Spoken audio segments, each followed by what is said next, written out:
헬로 에브리원. 오늘은 해외 주식 네. 만나는 시간입니다. 모닝 앤 인베스트먼트 허재입니다. 네, 안녕하세요. 홍선입니다. 네. 아, 이런 거 다 준비하는 센스가 진짜 부지런해요. 부지런합니다. 네. 아침부터 그것만 생각해요. 오프닝 어떻게 할까? 네. 아, 매번 기대하게 되는데요. 기대치가 좀 올라가요? 그냥 대본대로 하겠습니다. 알겠습니다. 네. 기대치가 올라간다 이제 말씀을 드렸는데 음. 미국 주식 작년에 워낙 좀 좋았잖아요. 좋았죠. 그러다 보니까 사람이 이제 잘 가면 기대치가 그에 따라서 이제 올라가게 맞아요. 마련인데 네. 간밤에 좀 낙폭이 컸습니다. 낙폭이 특히. 컸고요. 네, 네. 기술주 중심으로 많이 하락했고요.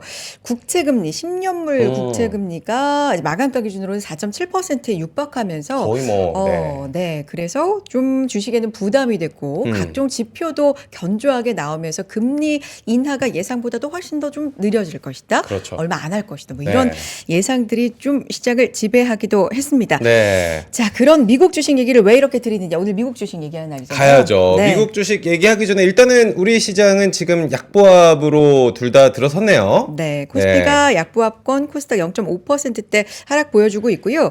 그런데 무엇보다도 이제 삼성전자 실적이 네. 잠정 실적이 발표가 됐는데 사실 그동안 눈높이가 많이 낮아져 있었거든요. 그렇죠. 근데 영업이익 잠정 실적이 6조 5천억 원을 기록을 했습니다. 사실 한 7조 7천억 원 뭐 전후로 해서 그렇게 컨센서스가 좀 형성이 되어 있었기 맞아요. 때문에 사실 저도 이제 분석 얘기하면서 네. 7조 초반이냐 뭐 음. 후반이냐 아니면 설마 8조 막 이런 얘기를 했었는데 오. 이게 6조 5천억 원이면 사실 쇼크 수준은 맞는데 네. 지금 주가는 그렇게 반응하고 있지 않아요. 그러니까 네. 실적이 예상보다 안 좋았고 그러나 우리는 좀 담담하게 받아들이는 게 아닌가라는 생각이 들거든요. 일단은 오늘 삼성전자의 주가도 계속해서 저희가 살펴보면서 시작을 해보도록 하겠습니다. 네. 이분 정말 오랜만에 만나뵙습니다. 수요일마다 빨간 날이어가지고 오실 수가 없었는데요. 한동혁 네. 부장님 오랜만에 모셔보도록 하겠습니다. 안녕하세요. 네, 안녕하십니까. 네. 네, 새해 복 많이 받으십시오. 새해 복 많이 받으세요 진짜. 잘 쉬다 오셨죠? 엄청 잘 하셨어요. 크리스마스가 수요일, 네. 신정이 수요일이어가지고 네. 네, 3주 만에 지금 또 인사를 드리는데 오늘 또 해외 주식 어떤 이야기, 새해 첫 이야기잖아요. 네. 어떤 이야기를 좀 준비를 하셨을까요? 우선 미국 시장에 대해서 작년에 워낙 좋았기 때문에 올해도 좋을까 걱정이 좀 있으신 그렇죠. 분들이 많을 것 같고 네. 그래서 미국 시장에 대해서 한번 점검을 해보고 그리고 방금 말씀해주신 최근에 미국 10년물 기준 국채 금리가 굉장히 많이 네. 올라왔어요. 거의 작년 기준으로도 거의 최고치에 다다르고 있는데 일각에서는 미국 10년물 국채 금리가 5% 넘어서 6%까지도 갈 수 있다. 이런 얘기도 나오고 있거든요. 그래서 미국 국채 금리에 관해서 한번 점검을 이어서 해보도록 하겠습니다. 그리고 빠져서는 안 될 2025년에 주목해야 될 미국 주식 그리고 최근에 좀 CES 기간이잖아요. 맞아요. 그래서 미국의 주요 종목들에서 나온 이슈들을 갖고 올해 미국 시장 전망 시작해 보도록 하겠습니다. 아, 좋습니다. 오늘 궁금한 얘기는 다 준비해 오셨네요. CES, 그러니까, 국채금리 진짜 좋습니다. 빨리 가봐야 될 것 네. 같아요. 일단 시장 얘기 시작해 볼 텐데 국채 금리가 지금 4.7% 육박하고 있고 이게 높은 수준인 거고요. 그렇죠. 이게 주식 시장을 좀 압박하고 있고 근데 좀 시장이 레벨대가 높아진 상황이어서 진짜 많은 분들께서 2025년도 2024년과 같은 수익률이 날까? 이런 부분에 대한 갸우뚱, 의심 이런 것도 서서히 조금 생기는 시기 같은데 네. 어떻게 보십니까 시장? 네. 미국 국채금리 관련해서는 뒤에서 자료도 네, 보여드리겠지만 먼저 결론부터 말씀드리면은 좀 우려는 과도한 것 같아요. 그러니까 사실 트럼프가 이제 대선을 달려오고 이제 당선이 되는 과정 속에서도 계속 작년 연말에서도 국채금리는 계속 조금씩 올라왔거든요. 네. 그러니까 국채금리가 올라오는 과정에서도 미국은 AI 산업을 필두로 해서 미국 시장은 계속 좋은 흐름들을 보였습니다. 그러니까 미국 국채금리가 최근에 단기간에 올라가고 있는 이유는 미국 이제 대통령이 이제 취임식을 20일 날 하거든요. 그렇죠. 트럼프 대통령 취임식 이전에 지금까지의 트럼프 트레이드가 끝나고 명백하게 끝나고 이제 트럼프 행정부 실질적인 그 시즌에 돌입하는 것에 대한 우려감이 좀 반영돼 있다라고 좀 보여지거든요. 그래서 국채 금리가 만약에 네. 5%까지 10년물 기준으로 근접을 한다라고 하면은 미국 채권에 대한 매수도 내 포트폴리오를 보험적으로 방어할 수 있는 측면에서 검토해 볼 만하다. 그래서 사실 미국 국채금리 5%에 근접하게 되면은 굉장히 또 국채 쪽에서는 좋은 그 매수할 수 있는 시기가 도래할 것이라고 생각하고 있습니다. 네. 그러면 요거 거꾸로 주식 그러니까 위험 자산이라고 불리는 데는 거꾸로 가는 거 아니에요? 부담이잖아요. 그렇죠. 근데 꼭 그렇지만 그래요? 않아요. 지금의 채권 금리 상승은 좀 과도한 좀 우려가 섞여 있다라고 저는 우려가. 보여지거든요. 네. 세세히 좀 말씀드리도록 하겠습니다. 먼저 이제 미국 시장이 계속해서 오를 수 있을까라고 네. 하는 점에서는 올해부터는 정말 더 미국 주식을 고르는데 좀 디테일해져야 되고 포트폴리오를 반드시 좀 구축을 해야 될 것 같습니다. 네. 그 이유는 뭐 방금 뭐 서두에서 삼성전자 실적이 잘 안 났음에도 불구하고 별 주가 영향이 없는 것은 이제 기대감이 없기 때문이거든요. 기대감이 충분히 맞네. 낮은 상황에서 뭐 그럴 만한 실적이 나왔기 때문에 뭐 주가 충격이 없는 건데 미국과 같은 경우는 굉장히 주가 수준이 고공행진을 한 이후에는 더 많은 것들을 기대할 수밖에 없는 상황이거든요. 그러니까 기준점이 높아진 상태에서 그 허들을 다시 한번 넘어야 되는 상황이 있기 때문에 종목의 분산과 조금 더 기대치 이상을 할 수 있는 산업과 종목에 주목을 해야 되기 때문에 올해 미국 시장에 대한 주목은 굉장히 좀 그 세부적으로 상세해질 필요가 있다라고 생각이 듭니다. 네. 그럼에도 불구하고 올해도 미국 시장을 봐야 되는 이유는 자료 보면서 좀 설명을 네. 드리겠습니다. 좋습니다.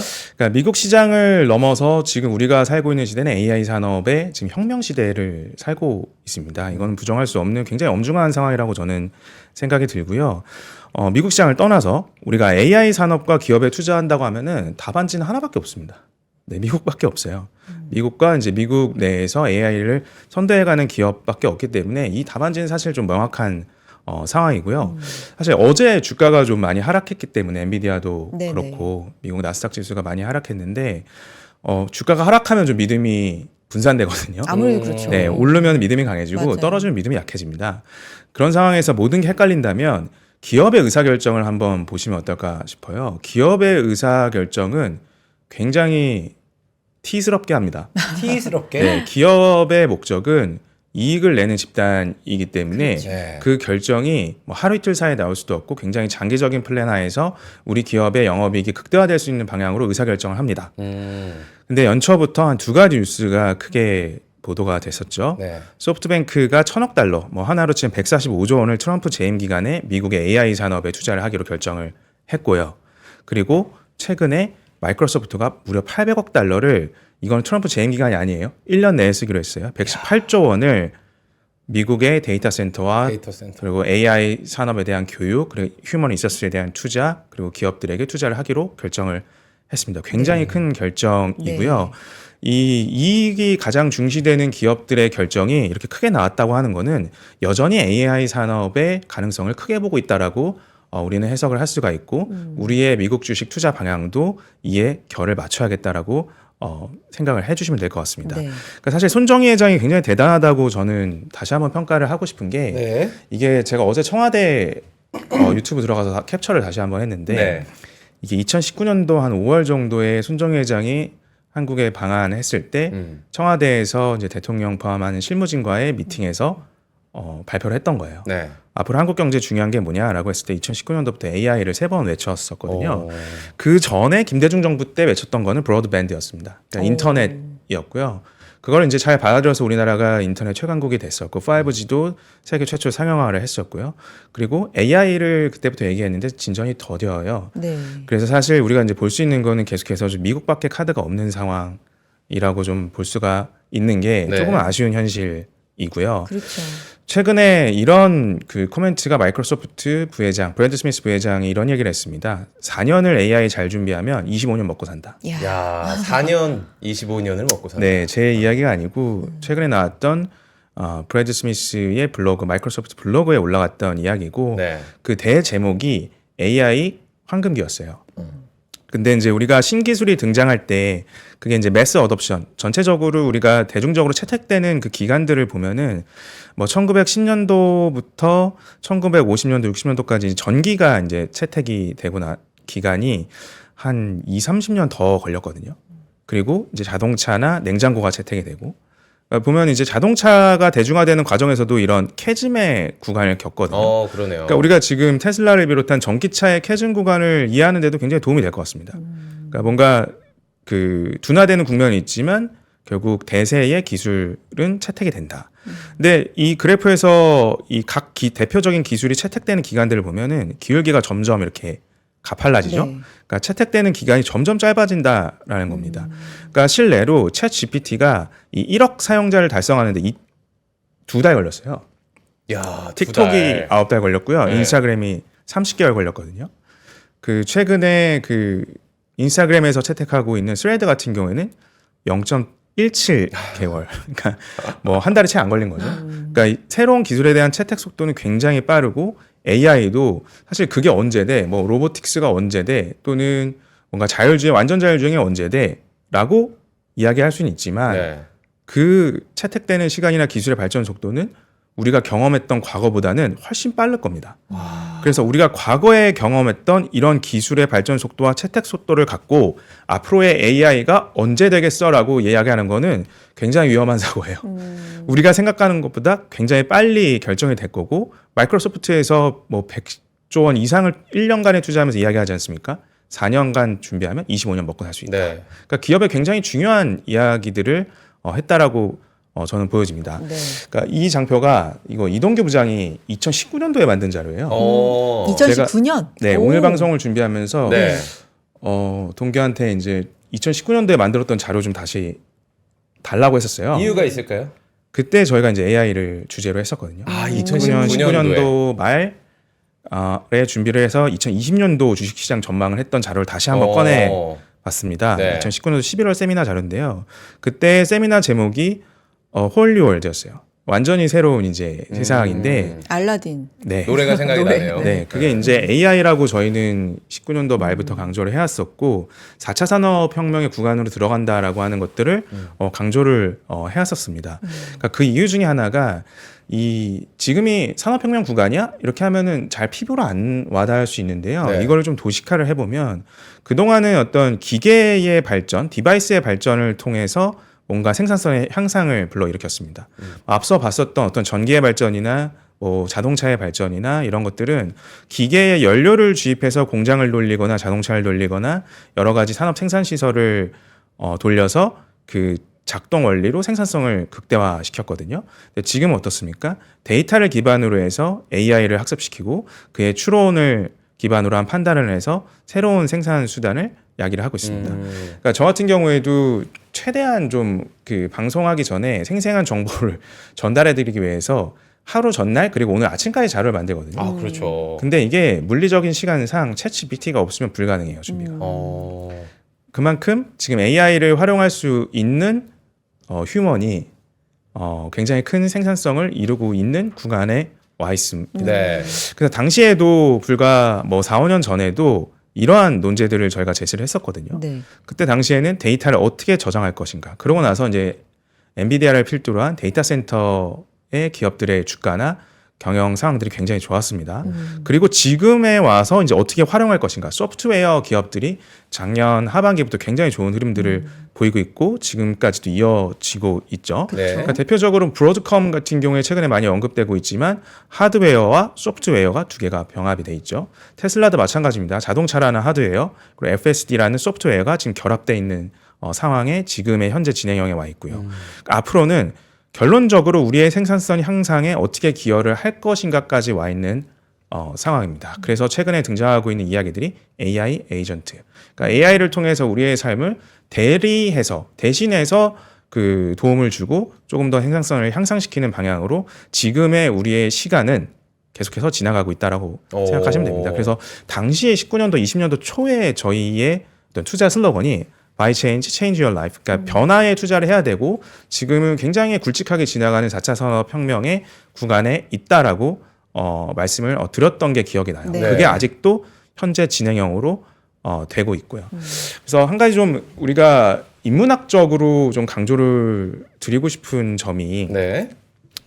한 17세기, 18세기에 그 영국의 경제학자인 멜서스라는 분이 계세요. 인구론이라는 책을 쓰셨죠. 당시에 그 멜서스의 덫이라는 게 뭐냐면 인구는 계속해서 우리가 증가하는데 예를 들어 병이 치료가 되고 인류의 삶은 길어지는데 실제로 인류가 계속 늘어나면서 식량은 부족해질 것이다. 네. 그러니까 인류는 늘어나는데 그에 대한 기술이 뒷받침되는 게 없기 때문에 뭔가 식량 기곤 상태에 빠질 거라고 이야기를 했거든요. 그게 네. 이제 멜서스의 덫이에요. 근데 그게 깨지기 시작한 게 영국의 산업혁명입니다. 그때부터 이제 인류의 생산성이 극대화되면서 인구는 느는데 단위 인구당 GDP가 늘기 시작했어요. 네.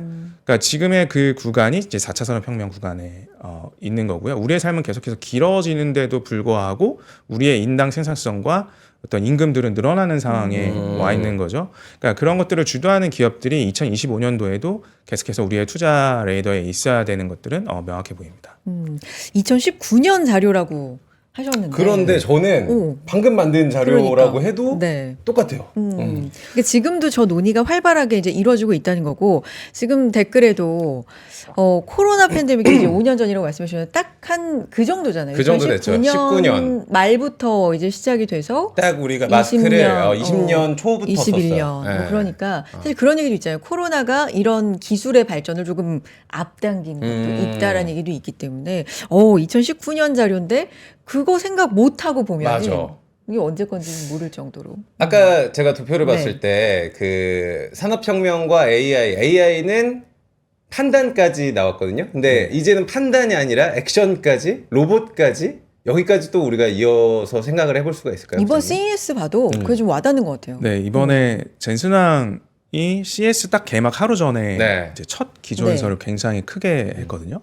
제가 정확히 2017년도 CES에 네. 젠슨왕 PT를 라스베가스에서 들었어요. 음. 그러고 나서 다시 기조연설 복귀한 게 8년 이번이거든요. 만이니까. 네. 그때 제가 참여했을 때가 CS 50주년이고요. 그때 젠슨왕이 키노트를 했었고 이번에도 했던 것들이 이제 피지컬 AI를 그렇죠. 이야기를 하고, 그러니까 피지컬 AI가 뭐 물리적 AI라고 해석을 하면 굉장히 좀 어려운데 네.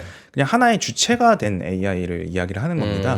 그러니까 이제 로봇이 직접적으로 뭐 우리의 삶에서 뭐 테슬라 공장을 돌아다니면서 학습을 하고 필요한 정보들을 익혀서 이제 새로운 행동들을 또 생산해내고 하는 네. 것들. 그다음에 이제 자율주행 자동차가 도로를 돌아다니면서 데이터를 학습하고 또 훈련도 자기가 합니다. 그 시뮬레이션을 이제 본인이 해서 새로운 그 어떤 로직들을 만들어내는 게 이제 피지컬 AI의 핵심이라고 보여지거든요. 애플에서 하고 있는 이제 온디바이스 AI, 그러니까 애플 이제 iOS에는 챗 GPT가 탑재가 되지 않습니까? 네. 그러니까 이런 것들이 계속해서 확산되는 국면을 이번에 젠슨왕이 CS 기조연설에서 굉장히 잘 보여줬다라고 보여지고요. 제가 그 예전에 젠슨왕 키노트를 17년도 CES에서 들었던 거를 복기를 해보면 네. 당시에도 굉장히 한 2시간 줄 서서 들어갔어요. 이번에도 뭐. 네, 엄청 이번에도 몰렸다고 하더라고요. 네, 훨씬 더 그때보다 많이 네. 몰렸다고 네. 하는데 제가 줄 서는 거 진짜 싫어하는데 그때도 좀 불평하면서 서 있다가 들어갔는데 당시에도 뭐 여러 가지 뭐 자율주행이나 당시에는 조금 그래픽 카드 쪽에 많이 맞춰져 있긴 했었어요. 게이밍, 클라우드 게이밍이나 그에 관한 기반 기술에 좀 많이 맞춰져 있긴 했었는데 그러고 나서 반응은 굉장히 좋았으나 그 한 달에 1월달 주가는 그렇게 좋지는 않았거든요. 네. 근데 그 이후에 사실 GPU를 통한 이제 비트코인 채굴 열풍이 불기 시작했고 그 이후에 사실 이제 GPU를 활용한 데이터 센터의 발전, 젠슨왕이 로드맵을 제시했던 것과 굉장히 유사하게 그리고 그 이상으로 진행이 됐었어요. 그래서 올해 젠슨왕 CEO의 기조연설에 대한 내용도 굉장히 우리는 투자자 입장에서 주목을 해볼 만하고 이게 굉장히 먼 미래에 있는 게 아니다. 아까 앞서 말씀드렸던 대로 먼 미래에 있는 것 같지만 그게 우리의 삶에 들어오는 매스 어덥션의 속도는 굉장히 빨라진 상황이기 때문에 그러니까요. 이에 대한 투자에 대한 생각을 좀 다시 한번 생각해 볼 필요가 있습니다. 2017년의 기조연설 그리고 2025년의 기조연설 요 사이에 이제 변화를 생각해 보면 이번에 제시했던 뭐 코스모스인가요? 네. 이런 새로운 플랫폼 요게 조금 중장기적으로 봐야 된다 그러지만 사실 더 빨라질 수 있겠다라는 그렇죠. 생각도 네. 들기는 합니다. 그러면 부장님 일단 주식이라는 게 기본적으로는 사고 팔고잖아요. 살까 팔까 그럼 뭘 살까 이런 거잖아요. 그렇죠. 미국 주식을 그렇게 좀 단순한 개념으로 본다면 지금 어떤 국면이에요? 지금 미국 주식은 비싸죠. 근데 반대로 한번 질문을 드려볼게요. 미국 주식이 싼 적이 있었나요? 미국 주식은 싼 적 없습니다. 네. 항상 프리미엄이 있는 주식이에요. 왜냐하면 뭐 지난해 말 방송에서도 말씀드렸다시피 미국 주식은 강남 아파트에 좀 비견할 만하거든요. 뭐 미국 주식 강남 아파트 같다 뭐 이런 얘기 아니라 그 갖고 있는 속성이 굉장히 유사합니다. 뭐 무분별하게 주식 수가 많이 발행되지도 않고요. 네. 오히려 번 영업이익으로 잉여 현금 흐름으로 주식을 자사주 매입해서 소각을 하고 그 규모는 계속해서 늘어나고 있고요. 그러니까 계속 발전을 이뤄가는 기업의 주식이 계속해서 ROE를 높이고 있는 주식에 대한 효율성을 리턴을 높이고 있는 거고 그게 비단 우리나라의 강남 아파트와 좀 쉽게 생각하기 위해서 비교를 해본다면 이 상급지에 대한 수요는 굉장히 많으나 그 공급은 굉장히 부족한 네. 그 상황과 미국의 지금 테크 주식들은 굉장히 유사하다. 꼭 비단 뭐 테크 주식뿐만 아닙니다. 뭐 소비주들도 마찬가지고요. 그래서 미국 주식 같은 경우에는 언제나 그 비싸다, 뭐 버블 국면이다 팔아야 될 이유는 굉장히 그 설득력 있게 많이 등장합니다. 그래서 제가 장기간에 좀 자료를 보면서 말씀을 드리면 좋습니다. 실질적으로 1990년대부터 뭐 지금까지 뭐 there is always a reason to sell. 그러니까 언제든지 팔 이유는 많아요.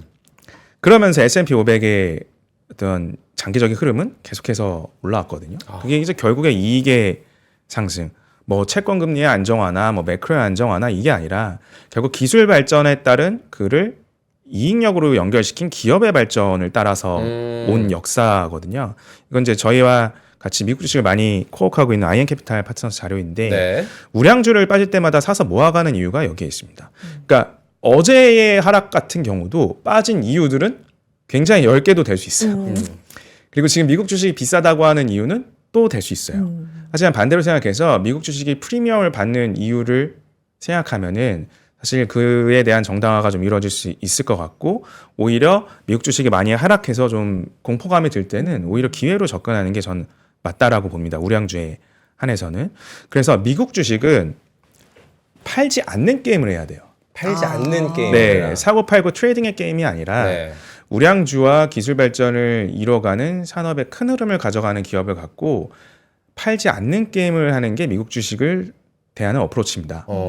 그 이유가 미국 주식을 함부로 우량주를 함부로 팔면 안 되는 이유를 도표를 보면 설명을 드리면 베어마켓 이 로스의 시간들은 굉장히 짧습니다.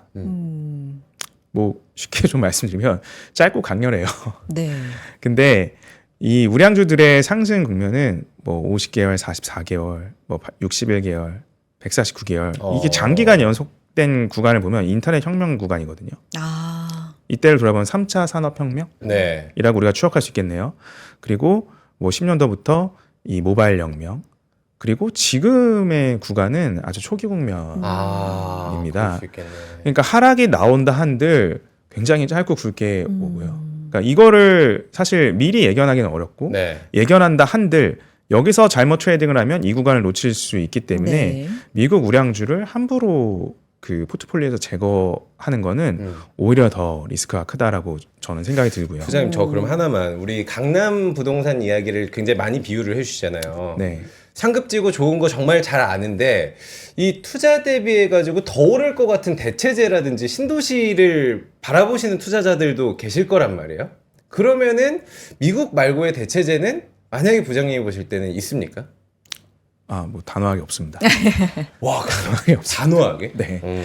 왜냐하면 지금은 4차 산업혁명의 초기 구간입니다. 네. 뭐 이제야 하드웨어 데이터 센터 뭐 많이 지어서 뭐 더 이상 뭐 효율이 안 올라가서 뭐 발열을 줄이고 전기 생산성을 높이고 뭐 이러한 그 이야기가 나올 만큼 초기 국면이에요.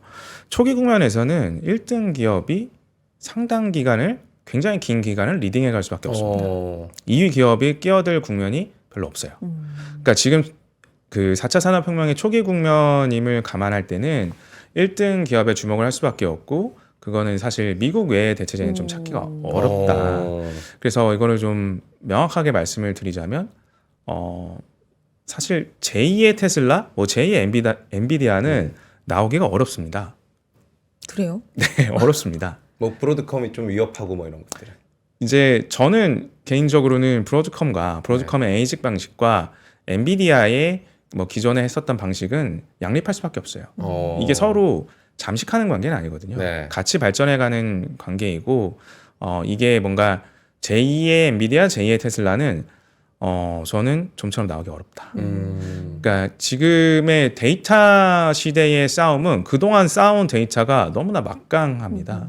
이 진입장벽을 뚫고 들어오기가 어려워요. 네. 뭐 예를 들어 테슬라의 주행 데이터를 능가할 수 있는 곳이 어디가 있을까요? 굉장히 찾기 그러네요. 어려워요. 네. 사실 불가능에 가까워요. 왜냐하면 테슬라의 유저들은 그냥 본인이 목숨 걸고 잠자면서 드라이빙을 합니다. 그 데이터들은 테슬라에 갖고 있어요. 네. 그 데이터를 가질 수 있는 완성차 자율주행 업체가 어디가 있습니까? 없습니다. 그렇기 때문에 사실 지금 1등 기업 외에 뭐 제2, 제3을 찾는 거는 조금 너무 소모적일 수 있고요. 네. 닥터 K님은 BYD? 비아디 뭐 이렇게 말하는데. 네, 뭐 중국 시장에서는 이제 섹터를 넘어서 네. 있을 수 있죠. 근데 이제 지금은 미국과 중국의 어떤 경쟁 관계가 서로 공유할 수 있는 시기는 아니거든요. 네. 그러니까 사실 미중 무역 분쟁의 시작도 뭐 공화당의 트럼프가 뭐 행정부를 잡아서가 아니라 결국에 데이터와 AI 산업에 굉장히 그 중대한 시기에 와 있기 때문에 시작이 된 거거든요. 그러니까 무엇이 시작점인지를 핵심적으로 알아야 될 것 같아요. 그래서 사실 대체제를 찾는 거는 단어이 산업이 없다. 성숙한 이유, 산업이 성숙한 이후에는 찾아볼 만합니다. 근데 지금은 1위 기업에 집중을 해야 되는 이유는 분명히 보입니다. 아우 좋습니다. 그냥 아까 장기죠. 장기 네. 차트로 봤을 때 아직도 이번 국면은 좀 초기에 초기다. 있다고 보기 때문에 이게 좀 성숙해지면 모를까? 지금은 단호히 없다. 시장 얘기 좀 계속해 주세요. 왜냐하면 뒤에 이제 우량한 그래서 뭘 봐야 되냐 맞아요. 종목 얘기를 네. 해봐야 되니까 네. 거시적인 것도 좀 체크해 주신다고 했잖아요. 네, 네. 거시적인 거 아까 채권 이야기를 네. 뭐 이야기 안 드릴 수가 없어서 뭐 네. 같이 한번 말씀드리겠습니다. 네. 뭐 한 가지 차트만 더 보여드리고 넘어가면은 네네. 미국 주식이 버블이다 AI? 저는 아닙니다. 왜냐하면 아까 말씀드렸던 인터넷 버블 시기에 시스코의 어떤 퍼가 한 100배가 넘었었거든요. 지금은 미국 AI 테크 기업들의 퍼는 사실 상당 부분 준수하게 나오고 있고요. 엔비디아 같은 경우는 지금 그냥 적정하다고까지도 이야기가 나오고 있는 상황임을 우리는 좀 봐야 될 것 같아요. 네. 그럼 시장 아까 이제 채권 금리 네. 이제 시장에서 가장 중요한 게 좀 금리니까 네. 이 금리가 지금 장기 금리가 안 떨어지고 있는 게 문제잖아요. 단기 네. 금리는 많이 떨어졌거든요. 근데 장기 금리의 결정 3요소를 한번 알면 좋을 것 같아요. 이 금리를 결정하는 세 가지 요소가 있는데 실질 중립 금리, 그리고 인플레이션이 앞으로 얼마나 일어날 것 같아, 기대 인플레이션, 그다음에 기간 프리미엄이라는 게 앞으로 벌어질 것 같은 뭔가 리스크거든요. 네. 근데 지금 이 장기 금리를 끌어올리고 있는 요소의 대부분은 기간 프리미엄이 올라가서입니다. 그러니까 물론 이제 마지막 작년 연준에서 실질 중립금리가 좀 올라가긴 했지만 그렇죠. 지대한 영향을 끼치고 있는 건 이 마지막 부분 기간 프리미엄이에요. 기간 프리미엄이 뭐냐면 이제 트럼프 트레이드는 끝났습니다. 종료가 네. 됐고요. 이제 20일 날 트럼프가 대통령에 취임하고 나서 이제는 실질적으로 정책을 어떻게 하지? 전혀 모르겠다. 뭐 예를 들어 트럼프의 변심이 있지 않을까, 어떻게 할까, 이런 그 불확실성 때문에 이 채권 금리가 굉장히 좀 불안하게 움직이는 네. 요소이거든요. 근데 이거는 말 그대로 트럼프가 이제 행정부를 실질적으로 가동하고 나면은 조금씩은 없어질 문제라고 저는 보여지거든요. 그리고 트럼프 자체도 지금 금리가 굉장히 높다라고 이야기를 계속해서 하고 있고요. 네.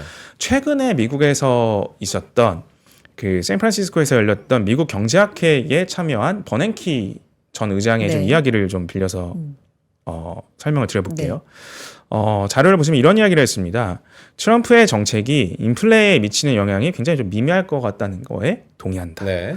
트럼프가 연장시키고 싶어하는 2017년도의 감세는 그 감세 정책은 2017년도부터 많이 시행이 됐었고 그때도 뭐 인플레 야기는 없었다.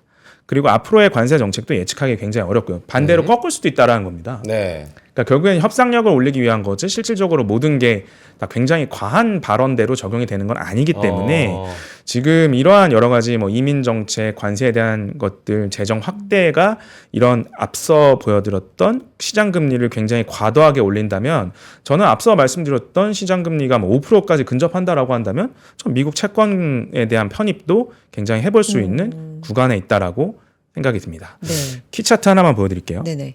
트럼프 재임 기간 때입니다. 관세 전쟁을 아주 본격화했을 때예요. 평균 관세율을 쭉 올렸죠. 평균 관세율이 한 3%이다가 쭉 거의 올렸네요. 9%, 10%까지 네. 올렸었는데 CPI 어때요? 빠졌습니다. 그 이후에도 CPI가 크게 움직이지 않았어요. 미국의 PPI도 평균 관세율을 굉장히 올렸었는데 전혀 움직이지 않았습니다. 그러니까 결국에는 우리가 생각하는 이 트럼프 행정부가 들어서고 금리가 굉장히 올라갈 거야라고 하는 것들이 채권 시장에서의 굉장히 불안감에 어떤 정서로 지금 조성이 되고 있다는 네. 거죠. 근데 부장님 저 차트에서 이제 19년이라고 말씀해 주셨으니까 이제 앞서서 우리가 코로나 얘기도 했었잖아요. 그렇죠. 그 이후에 본격적으로 유동성이 많이 풀린 것도 인플레 영향이 있었기 때문에 그것도 좀 고려해야 되는 거 아니에요? 그렇죠. 그러니까 저는 이제 버냉키 그 전 의장의 말씀에 좀 동의를 네. 하는 게 우리가 겪었던 인플레에 대한 트라우마는 그 코로나 이후에 이 하늘길, 뭐 바닷길, 뭐 다 막히고 나서 뭔가 공급 쪽에서의 굉장히 경색이 일어났기 때문에 발생한 인플레이션이었어요. 네. 그 이후에 또 코로나 때 억눌렸던 소비가 펜트업 디맨드라고 해서 억눌렸던 소비가 늘어나면서 명품 가격도 뭐 하루 이틀 네. 사이에 많이 오르기도 했고요.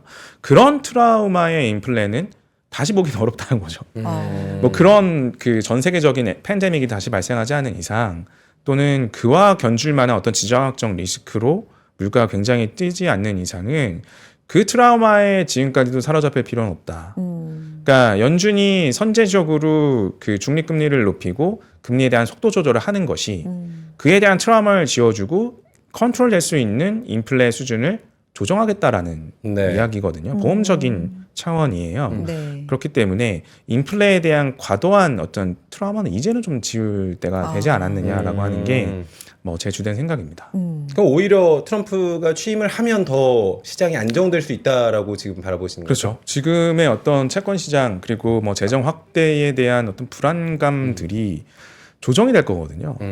뭐 불확실성이 확실성으로 바뀌는 순간 시장은 제일 좋아하지 않습니까? 그러니까 오히려 지금 트럼프 취임 전이기 때문에 채권 시장의 어떤 불안감이 좀 야기되는 거지. 오히려 트럼프가 본격적으로 행정부를 운영하는 시기가 오면은 오히려 조금 더 부드럽게 시장은 좀 대할 수 있겠다라는 생각이 저는 듭니다.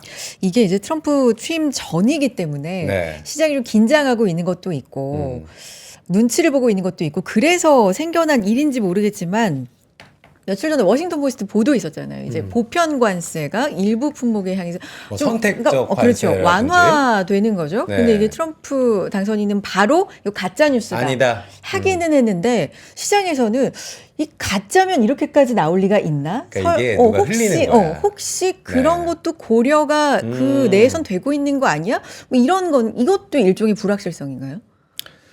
그러니까 이게 아직 뭔가가 본격적으로 실행되기 이전에 그렇죠. 다 사실 노이즈라고 생각이 들어요. 근데 이제 이 관세에 대한 영향은 결국에 부담을 해야 될 건 소비자입니다. 그렇죠. 뭐 예를 들어서 멕시코산 또는 뭐 중국에서 제조된 어떤 그 물건에 대해서 관세를 뭐 100%를 올렸다고 가정을 해보면 소비자들이 안 삽니다. 너무 비싸서요. 네, 그러면 가격은 떨어질 거거든요. 결국 소비자의 판단이에요. 네. 그러니까 관세를 올린다고 해서 무조건 인플레가 올 거야라고 생각하는 건 좀 무리가 있다라는 거죠.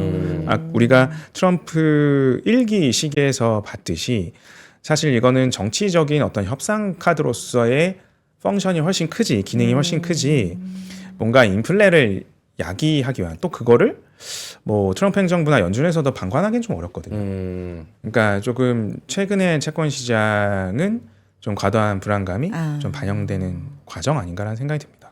저는 이 질문하면은 부장님이 또 단호하게 얘기할 것 같긴 한데 월가 지금 일각에서는 약세장 좀 대비를 해야 된다. 포트폴리오의 현금 비중 좀 늘려놔라. 이런 뭐 이야기들도 나오고 있는데 그 부분에 대해서는 어떻게 생각하세요? 뭐 아무래도 이제 주가가 작년 말까지 랠리를 이어왔기 때문에 네. 현금을 뭐 비축해야 된다. 뭐 아까 말씀드린 이제 팔아야 될 이유들이 나오는 거죠. 네. 팔아야 될 이유들이 나오는 건데 한 가지 이제 그분의 동의를 할 수 있는 부분은 일부 종목에 대한 이제 편중이 작년 말까지 굉장히 심했다라는 네. 거죠. 뭐 2부에서도 말씀드리겠지만 지금 서학개미의 미국 주식 매매 패턴이 여전히 트럼프 트레이드에 갇혀 있습니다. 아직도 트럼프 트레이드를 하고 있어요. 근데 채권 시장은 아까 우리가 논의했다시피 채권 시장에선 트럼프 트레이드가 끝났어요. 네. 트럼프 취임 이유를 생각하고 지금 채권 시장에 어떤 불안한 금리들이 반영되고 있지 않습니까? 근데 주식 시장은 아직 트럼프 트레이드에 갇혀 있는 것 같아요. 그렇기 때문에 우리는 주식 시장에서의 시선을 2025년에는 트럼프 행정부 이후로 시선을 돌려야 되고 그건 그럼 결국 뭐냐? 그건 결국에 실적이거든요. 결국에 무시할 수 없는 거는 결국에 실적의 우상향을 주가도 따라가기 때문에 그런 것들이 여러 가지 노이즈들을 좀 제거할 수 있는 판단 근거가 되지 않을까 싶습니다. 그 재미 씨의 질문에 저는 네. 사실 뭐 전문가도 아니니까 미국 시장이 갈지 안 갈지 모릅니다만 현금 비중을 늘려야 된다는 건 사실 어느 때나 맞아, 일각에서는 늘 있는 얘기긴 해요. 뭐 맞아. 작년도 생각해 보면 워런 버핏 네. 현금 비중을 역대로 뭐 쭉 올렸다거나 따라가지고 뭐 이런 그거. 얘기는 네. 늘 시장에 있는 얘기긴 한데 네. 그래요. 거기에 대한 부장님의 의견도 들어봤고요.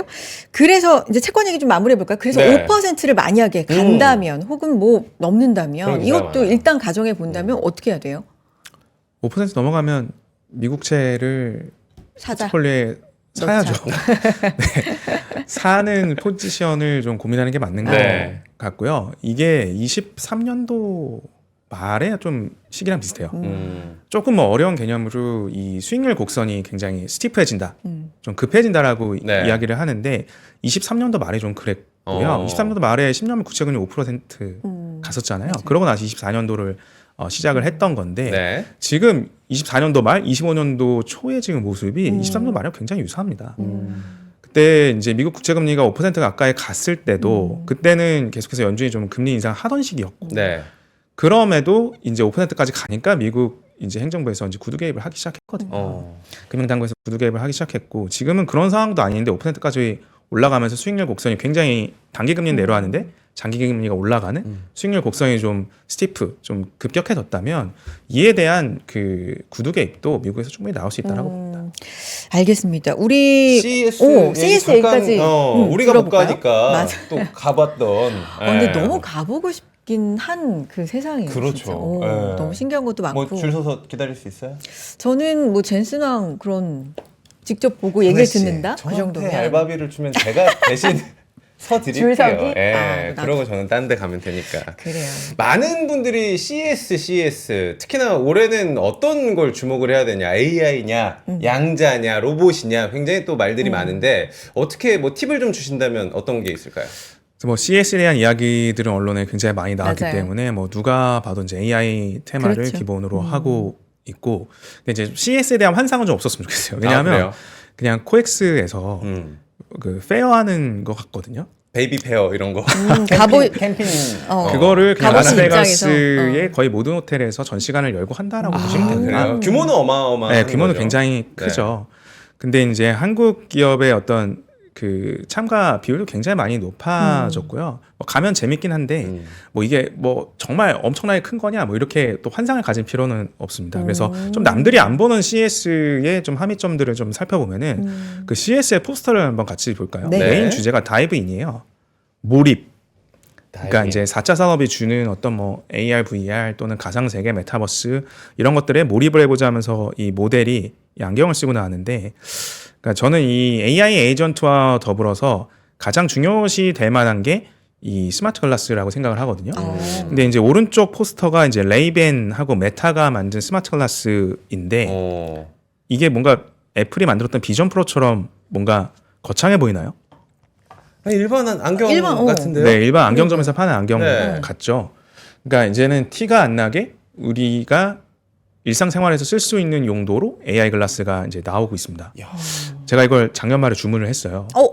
오. 그래서 방송에 언젠가 쓰고 나올 수 있을 것 같은데 저게 어떤 역할을 어느 기능이 들어있나요? AI 글라스에는? 일단 이 다리에 안경 다리에 카메라가 붙어 있고요. 네. 인식을 할 수 있습니다. 그래서 정보들을 바로 줄 수 있어요. 정보를 인식? 이 렌즈 안에 눈으로 보일 수 있게 해주나요? 아니면? 여기 이제 그 스피커가 달려 있어서요. 와. 바로 그 읊어주죠. 챗 GPT의 내용들을 읊어줄 수가 있어요. 그러니까 제가 앵커님들을 보고 있으면 네. 정보들이 제 우리에 대한 저한테 들어오기 나 시작합니다. 무슨 생각하고 있는지 뭐 이런 것들도. 네. 그런 거보다. 아니 이제 표정이 좀 안 좋으면 낯빛이 좀 어둡다라든지. 그런 것까지? 그게 이제 AI 에이전트의 전 정수라고 네. 보고요. 야. 실질적으로 이제 구글에서 발표한 최근에 제미나이 같은 경우도 컴퓨터 화면을 이제 제미나이가 인식을 하면서 업무에 이제 도움을 주기 시작하는데 네. 사실 컴퓨터 화면을 보여줄 필요가 있나요? 내가 보면서 컴퓨터 화면 보면서 일을 하면 되는 진짜 거거든요. 마블 영화 생각나네요. 네, 진짜. 그래서 조금 언론에는 많이 조명은 안 됐지만 네. AI 글래스의 저는 미래가 이제 좀 밝아 보인다라는 야. 생각이 그거 언제 도착해요? 주문하신 거? 한 2월 정도 방송에는 그래요? 쓰고 나올 수 있지 않을까 싶습니다. 오. 근데 아마 제가 그걸 썼는지 모르실 수 있어요. 오, 후기 좀 들려주시고 쓰고 저는 나와주시고. 그러면 테무에서 한번 주문을 해보겠습니다. 비슷하게 생긴 걸로. 그래요. 같이 기술력을 하시게요? 좋아요. 네, 비교를 네. 해봐야 되기 때문에. 계속해주세요. AI 글래스. 네. 그래서 그냥 이거는 저희가 수상한 해외 주식이니까 네. 이와 관련된 되게 재밌는 프랑스 기업이 있어요. 프랑스랑 오, 이태리에서 그래요? 제가 네. 지분을 나눠 갖고 있는데 화면에서 보시는 에슬러 룩소티카라고 하는 기업입니다. 프랑스 시장에 상장이 돼 있는데요. 최근 주가 흐름이 굉장히 좋아요. 이 에슬러 룩소티카 같은 경우에는 우리 부모님들이 자주 애용하는 다진 무초점 렌즈 뭐 이런 것들을 만들고 네. 그 레이벤을 갖고 있는 세계 최대의 안경 제조 기업입니다. 어. 그러니까 메타가 에슬러 룩소티카와 이제 전략적 협의를 통해서 앞서 말씀드린 AI 글래스를 제조를 해서 전 세계에 공급을 하고 있고요. 네. 최근에는 이제 슈프림까지도 인수를 했어요. 음. 그리고 우리 MZ 세대들이 좋아하는 젠틀몬스터의 주요 주주입니다. 아 그래요? 네, 그러니까 사실 글로벌 그 패션 기업, 안경을 필두로 한 패션 기업이라고 볼 수가 있고 네. 이런 패션 기업이 AI의 힘을 얻어서 새로운 모습으로 탈바꿈되고 있는 그 과정 중에 하나인 것 같아요. 그래서 이런 기업들도 CS와 더불어서 남들이 잘 안 보고 있지만 좀 주목을 해볼 만한 소재이지 않나 싶습니다. 진짜 처음에 나왔던 AI 글래스는 신기하긴 하지만 저걸 네. 일상생활에서 어떻게 쓸까 하는 외관이 좀 그러긴 했는데 점점 자연스러워지는. 그러니까요. 부장님 쓰고 나오시면 또 한번 봐야 되겠어요. 네, 여러분들의 모든 것들이 녹화되고 있을 겁니다. 와, 좀 그렇다. CS 얘기 조금만 더 하고 뭐 넘어갈까요? 네. 어떻게 할까요? 네, 뭐 CS 정리해 주세요. 뭐 네. 결론적으로 젠슨한 키노트가 이제 2017년도 이후에 오랜만에 이제 다시 하게 된 거는 네. 꽤 크게 주목을 해야 됩니다. 그때도 엔비디아의 어떤 전성기 시기를 다시 한번 끌어올렸던 키노트였었거든요. 네. 근데 이번에도 마찬가지입니다. 뭐 하루 이틀은 뭐 기대감이 뭐 빠졌다, 뭐 더 신기한 게 없다, 뭐 이렇게도 평가할 수 있지만 사실 엔비디아 그 젠슨한 키노트에서 보여줬던 미래들은 굉장히 실현 가능하고 그 속도가 훨씬 더 예전에 우리가 경험했던 것보다는 빠를 거기 때문에 이 부분을 항상 꼭 기억해 주시고 2025년도에 어떤 투자 스킴도 AI 쪽으로 그 축을 잡으셨으면 좋겠습니다. 좋습니다. 네, 저희 광고 잠깐 듣고 올까요? 렛츠 광고 타임. 좋아요.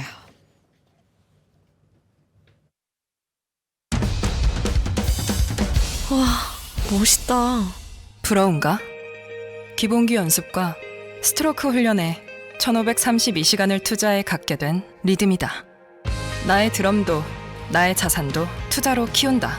나는 투자한다. 나는 성장한다. NH투자증권. 네, 아침에 투자 함께 하고 계시고요. 네. 진짜 광고는 이거 같아요. 네. 그래요? 그리고 요거는 광고라기보다는 홍보일 수도 있고 이제 홍보? 널리 좀 네. 아시라고 유용하게 좀 이용하시라고 알려드릴 내용인데 좋습니다. 올해 부장님께서 첫 오프라인 세미나 여신다고요? 어머나. 네. 네. 좀 안내 좀 해주세요. 그래서 저희가 항상 매달 말 토요일에 오프라인 세미나를 한 5년간 해오고 있어요. 정말요? 19년, 뭐 18년도부터 이제 월간 세미나를 네. 오프라인에서 하고 있는데 실제로 방송에서 이야기하는 이런 정보들과 실제로 내 계좌에서 운용해서 수익을 내는 거는 굉장히 다른 영역이거든요. 그래서 실전적인 투자 전략들, 뭐 앞서 말씀드린 올해의 어떤 미국 주식을 포트폴리오로 굉장히 밸런스 있게 운용할 수 있는 방법들을 실전적으로 말씀을 드릴 거기 때문에 네. 저희가 처음으로 이 코너 통해서 외부에 세미나 공지를 하는 것 같아요. 야. 이 최초예요. 네, 왜냐하면은 네. 그동안 오셨던 투자자분들이 계속 오시기 때문에 외부적으로 크게 오픈을 안 했었거든요. 너무 많이 또. 네. 네. 그리고 또 연초이다 보니까 또 미국 주식 운용에 있어서 올해는 굉장히 또 디테일이 필요한 부분이 네. 많기 때문에 처음으로 오픈을 했습니다. 그래서 많은 관심 보여주시고 또 오프라인에서 여러 가지 정보들 좀 전해드릴 수 있으면 좋을 것 같습니다. 세미나 뭐 좀 안내를 좀 해주세요. 뭐 언제 열리고 이런 거. 네. 1부와 2부로 네. 나눠져 있는데 부장님이 1부를 맡으셨네요. 네. 시작을. 네. 1월 18일 토요일 날 네. 뭐 4시에서 6시까지 2시간 동안 진행이 되고요. 네. 1부에서는 제가 25년도 투자 아이디어, 그다음에 저희가 주력으로 하고 있는 또 국내 비상장 기업들 중에서 투자할 만한 것들을 좀 소개를 해드릴 거고 2부에서는 뭐 저 방송에서도 많이 인용을 했던 아이언캐피탈 파트너스 네. 우리나라 그 해외 주식 운용의 거의 1세대 매니저 음. 분이시거든요. 굉장히 제가 신뢰하는 분인데 임성호 매니저의 또 강연도 있기 때문에 25년도 전략 세우시는데 많은 도움을 드릴 수 있을 것 같습니다. 네, 굉장히 기대가 되고 있고 많은 분들이 좀 궁금해하실 것 같은데 올해 국내 주식뿐만 아니라 나 미국 주식 올해는 또 한번 성공을 해봐야겠다 하신 그러니까요. 분들과 여기에 비상장 우량주 투자기에도 제공이 된다고 하거든요. 신청 방법은요 지금 저희 채팅창으로 나가고 있는데 고정 댓글로 저희가 달아놓도록 하겠습니다. 링크 있나요? 네. 링크 눌러주시면 바로 여러분들이 접속해서 사연 신청이 아니죠? 참가 신청이죠? 참가 신청. 참가 네. 신청해 주시면 됩니다. 빠르게 신청해 주시고요. 네. 계속 이야기 좀 이어가 보도록 하죠.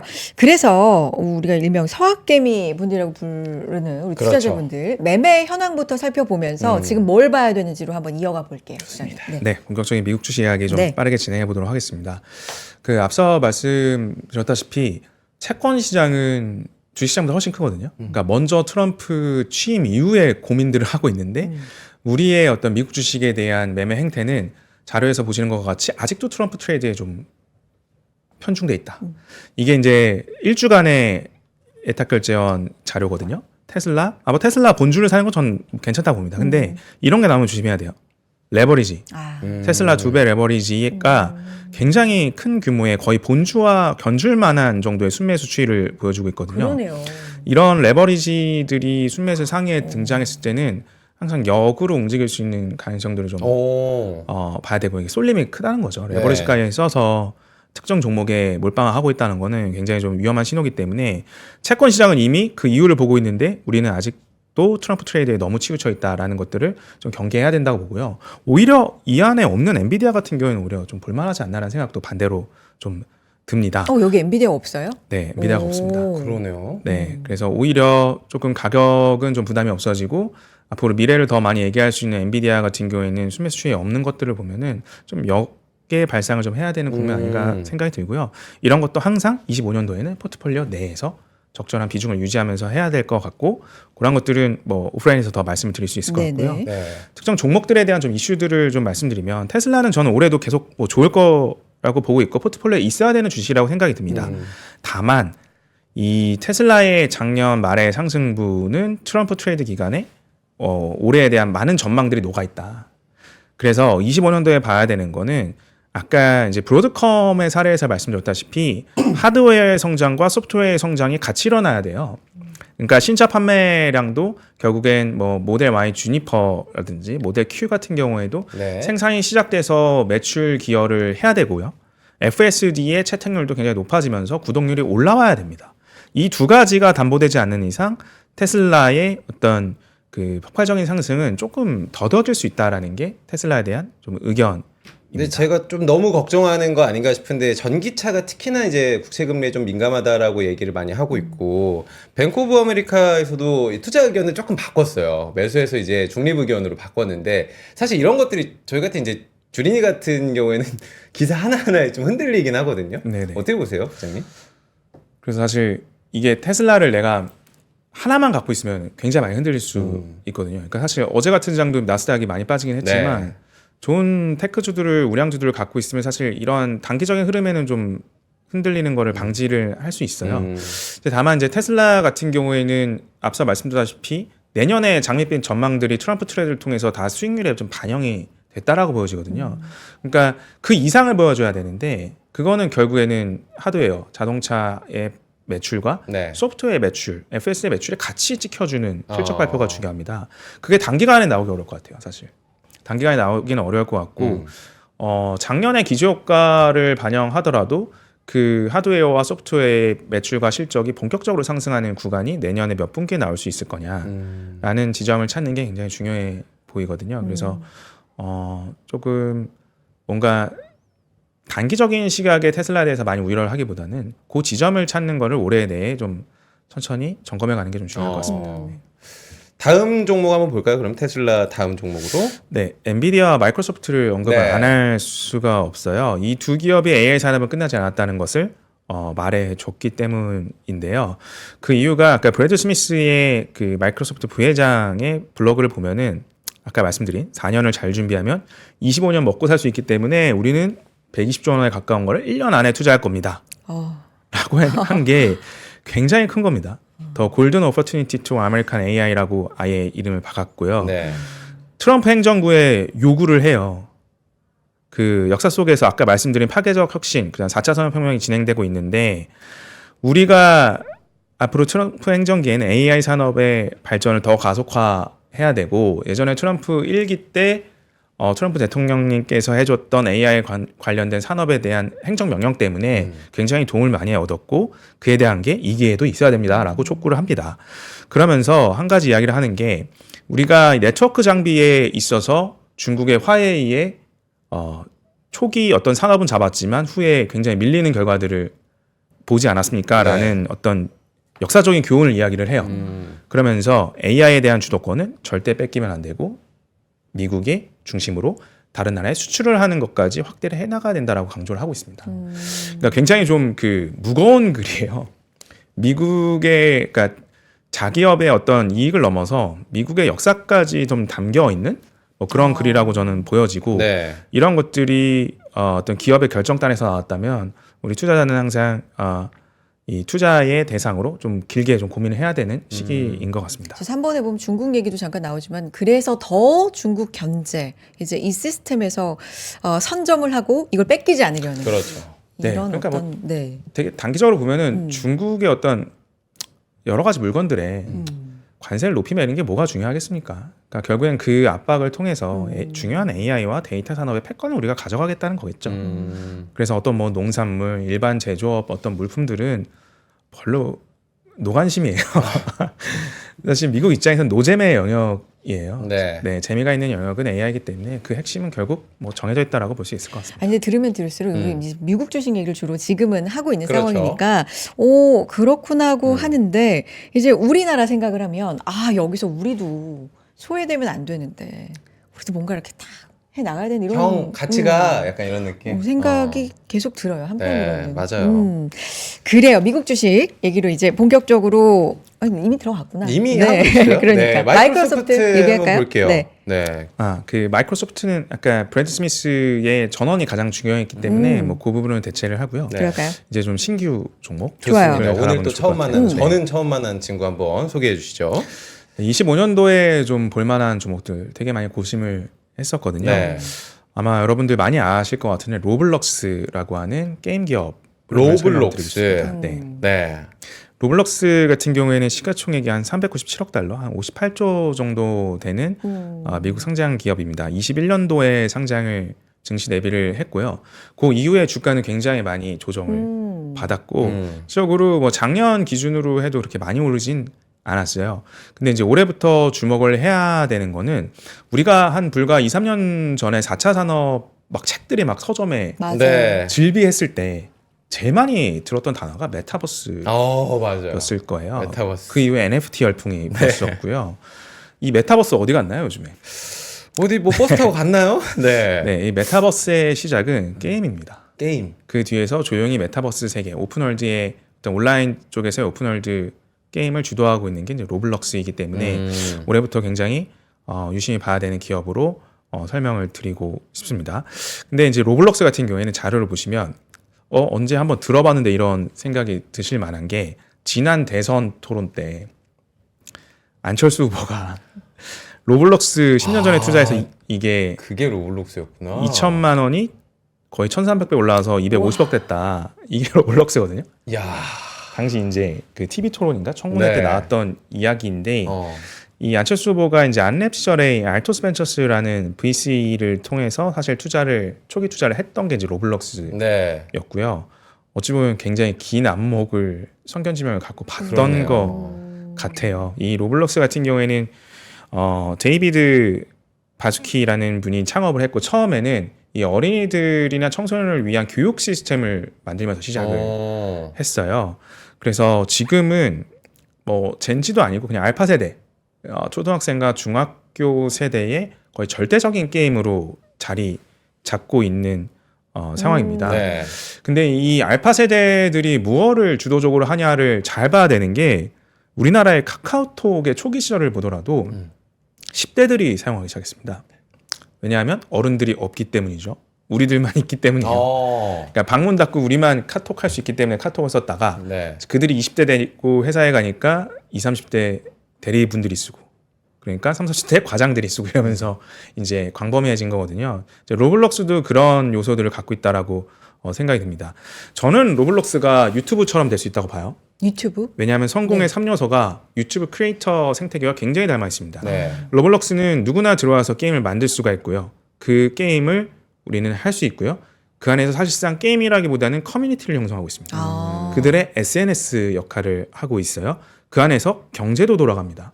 로벅스를 통해서 그들이 뭐 꾸미고 싶은 아바타의 아이템이나 또 게임과 관련된 결제까지 이루어지고 있기 때문에 이 안에 그냥 세상이 있다라고 보시면 될 것 같습니다. 이게 바로 메타버스의 시작이에요. 그러니까 메타버스가 거창한 게 아니라 어느 온라인 공간, 가상 공간에 지금 유저들이 계속해서 축적돼서 모이고 있느냐가 중요한데 네. 그거를 이제 로블록스가 하고 있다라고 보시면 될 것 같습니다. 네. 주가 흐름이 사실 메타버스 얘기 뭐 어디로 갔죠? 라고 말씀해 주셨는데 네. 메타버스라는 말 자체를 우리가 상당히 좀 오랜만에 까먹을 쓰는 거 뻔했어요. 아니에요? 네. 근데 주가 흐름도 보면 2021년 말, 2022년 초 그때 고점 형성하고 정말 말도 안 되게 빠졌다가 최근에 좀 네. 잘 갔네요. 저때 저는 그 기간 때 메타버스 관련된 행사 굉장히 많이 했던 아, 것 같아요. 진짜. 네, 왜냐면 말을 다 갖다 붙이는 거야. 비슷한 행사인데도 메타버스, NFT 붙여가지고 그게 약간 밈 혹은 유행처럼 번졌거든요. 그리고 지금 우리 싹 사라졌어. 모임을 못하고 네. 행사에 오프라인으로 모이지를 못하니까 가상 공간에 맞아. 이렇게 캐릭터로 참여하는 행사들도 회식하자고. 그런 것도 옛날 생각 그 벌써 옛날이라고 표현을 우리가 벌써 하네요. 그러니까요. 주가 측면에서 보면 네. 지금 어떤 수준으로 봐야 됩니까? 이 로블록스 같은 경우에는 한동안 대유행을 하다가 그렇죠. 한참은 좀 쉬었어요. 근데 이제 이제 챗GPT를 기반으로 한 AI 도구들이 등장을 하면서 게임의 AI 도구들을 활용하기 시작했거든요. 네. 그러니까 앞서 말씀드린 AI 기술로 인해서 어떤 생산성을 높일 수 있을까라고 하는 게 게임 산업에서 등장을 하고 있는 겁니다. 그러니까 이 로블록스 스튜디오 안에 들어와서 게임을 개발할 때 내가 코딩 언어를 모르더라도 이제 GPT의 도움을 받아서 이제 게임을 제작을 할 수가 있거든요. 그러니까 수많은 게임 개발자들이 이제 로블록스 스튜디오로 와서 게임을 계속해서 양산을 해나가고 있습니다. 그 안에서 배틀그라운드 같은 게임도 있고요. 당연히 최근에 이제 오징어 게임 2에서 나왔던 그런 게임들도 구현이 돼 있고요. 그러니까 현실 세계가 그대로 계속해서 복제되고 야. 있거든요. 그래서 실질적으로 제가 그 2명의 초등학생한테 물어봤습니다. 네. 자료를 보면은 어제 제가 로블록스를 하면서 이 2명의 초등학생들한테 물어봤는데 왜 하냐? 예전에 한참 열심히 하더니 요즘 왜 다시 또 열심히 해? 했더니 반 친구들이 다 한다는 거예요. 그러니까 이게 커뮤니티화가 돼 있는 거예요. 안에 들어가 있으면 미국 학생도 만나고요. 뭐 나 이제 그래요. 숙제하러 가야 돼, 학교 가야 돼, 막 이렇게 이야기도 하고 이용할 수 있는 콘텐츠 너무나도 많고요. 그러니까 이런 게 한 공간으로서 이제 발전을 하는 거죠. 그러니까 지금은 단순 게임을 넘어서 메타버스의 한 축으로 자리 잡고 있고 이거는 제가 이제 그 메타퀘스트 VR 나왔을 때 게임을 했던 실제 장면인데 네. 이렇게 가상 공간에 들어와서 이 블럭 깨기를 하거든요. 근데 그때 메타가 가장 먼저 했던 게 이 VR 게임사들을 모조리 인수를 했어요. 1위부터 거의 10위 중에 대부분을 인수를 했습니다. 그 이유가 컨텐츠가 있어야 사람이 모인다는 거를 메타는 너무나 잘 알고 있었던 거예요. 그러니까 메타버스 세상을 끌어가기 위해서는 결국엔 유저들이 필요한데 그의 첫 시작점은 흥미거든요. 그러겠죠. 그 시작점이 게임으로 유발이 되고 있고 지금 로블록스가 그러한 시기들을 굉장히 잘 꾹꾹 눌러서 잘 준비해 오고 있다라고 저는 보여집니다. 야. 아까 초등학생 이제 봤는데 어. 그들도 금방금방 클 거고 그렇죠. 소비력이 더 생길 거고 당연히 그러면 더 메타버스 또 로블록스 주목을 받는다 뭐 이런 논리예요? 아니 2025년에 주목해야 되는 이유? 이게 이제 그동안은 초등학생들의 게임으로 그렇죠. 네. 치부가 됐었거든요. 지금 이제 성인들이 할 수 있는 게임이 많아지고 네. 있어요. 그리고 지루하지 않게 계속해서 등장을 하거든요. FPS 게임도 안에서 할 수가 있습니다. 초등학생들은 이제 불가능한데 이제 그런 게임들도 이제 다작으로 이제 나오게 되는 네. 거죠. 뭐 이런 그 과거의 경험을 한번 돌이켜 보시죠. 휴대폰이 등장하고 수많은 모바일 게임들이 등장을 했습니다. 근데 이제 메타버스 게임들이 로블록스 플랫폼 내에서 굉장히 많이 등장을 하고 있다는 거는 굉장히 유의 있게 봐야 되고요. 지금은 유튜브 크리에이터보다는 오히려 저는 로블록스 내에서 게임 크리에이터를 준비하는 게 훨씬 더 직업적으로 저는 유망해 보일 만큼 큰 가능성을 좀 느끼고 있습니다. 제가 유튜브로 성공을 못했으니까 오늘부터 로블록스. 로블록스 크리에이터 또 하나의 꿈을 꿔보도록 하겠습니다. 아까 그 사진 보니까 굉장히 친근해 보이던데요. 아, 네. 이 친구들 네, 자녀 저희 애들인데요. 너무 귀엽고 그래서 뒷모습이라도 어제 너무 귀엽고 얘기를 했어요. 지금 로블록스 하는 이유 10가지씩만 적어와봐. 네. 했더니 뭐 그런 당연한 걸 적냐. 반 친구들한테 물어본다. 그것 좀 취합해달라고 했는데 오늘 가서 보고 다음 시간에 한번 또 말씀드리겠습니다. 아, 아빠 도와주느라 고생이 많네. 그니까요. 자료를 같이 준비하네. 같이 숙제를 준비하네. 10개씩 적어오라고 내주고. 아유, 어쨌든. 너무나도 감사드립니다. 이런 식으로 계속해서 엄청난 노력으로 자료 항상 갖고 와 주시니까 여러분 함께 해주시고요. 부장님께도 너무나 감사드리겠습니다. 다음 시간에 또 봬요. 네, 네. 새해 복 많이 받으시고요. 다음 주에 더 유익한 내용으로 또 준비해서 오겠습니다. 아유, 아유, 감사합니다. 네. 저희가 수요일마다 정말 해외 나가기 힘들지만 우리 부장님과 함께 해외여행 갔다 오는 느낌으로 쫙 다 공부를 진짜 하고 가는 것 같습니다. 그런 것 같아요. 자, 시장 잠깐 보고 저희도 야, 물러가겠습니다. 네. 우리 시장이 진짜 좀 달라졌나? 하이닉스도 지금 맞습니다. 올라가네요. 네. 코스피가 1%대 상승하고요. 코스닥이 강보합권에 머물고 있는데요. 네. 삼성전자가 2% 넘게 뭐 2.7%까지도 지금 상승폭 확대해 가고 있는 상황이고 하이닉스도 상승 반전 지금 계속 좀 시도하고 있습니다. 잠깐만, 3전이 이렇게 오른다는 건 기대보다 더 잘 나왔다는 느낌일까요? 글쎄요. 일단 실적이 안 나온 건 맞는데 네. 이 실적에 대한 해석이 좀 여러 가지로 나올 수가 그러니까요. 있겠죠. 이보다 더 나빠질 수는 없다로 나올 수도 있고 아니면 뭐 일회성 비용을 이번에 좀 많이 반영한 거 아닌가라는 의견이 있을 수도 있는데요. 여러 가지 분석들 나오는 거 저희가 또 향후 방송에서 정리해 드리겠습니다. 좋습니다. 네, 아침엔 투자 여기까지고요. 내일 인사드릴게요. 함께해 주신 여러분 고맙습니다. 고맙습니다.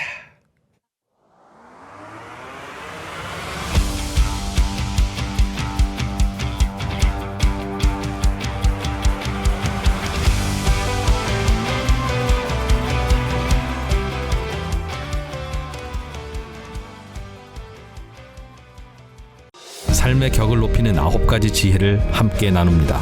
위즈덤 칼리지 시즌 2 영상 아래 링크를 클릭하시면 자세한 내용을 확인하실 수 있습니다.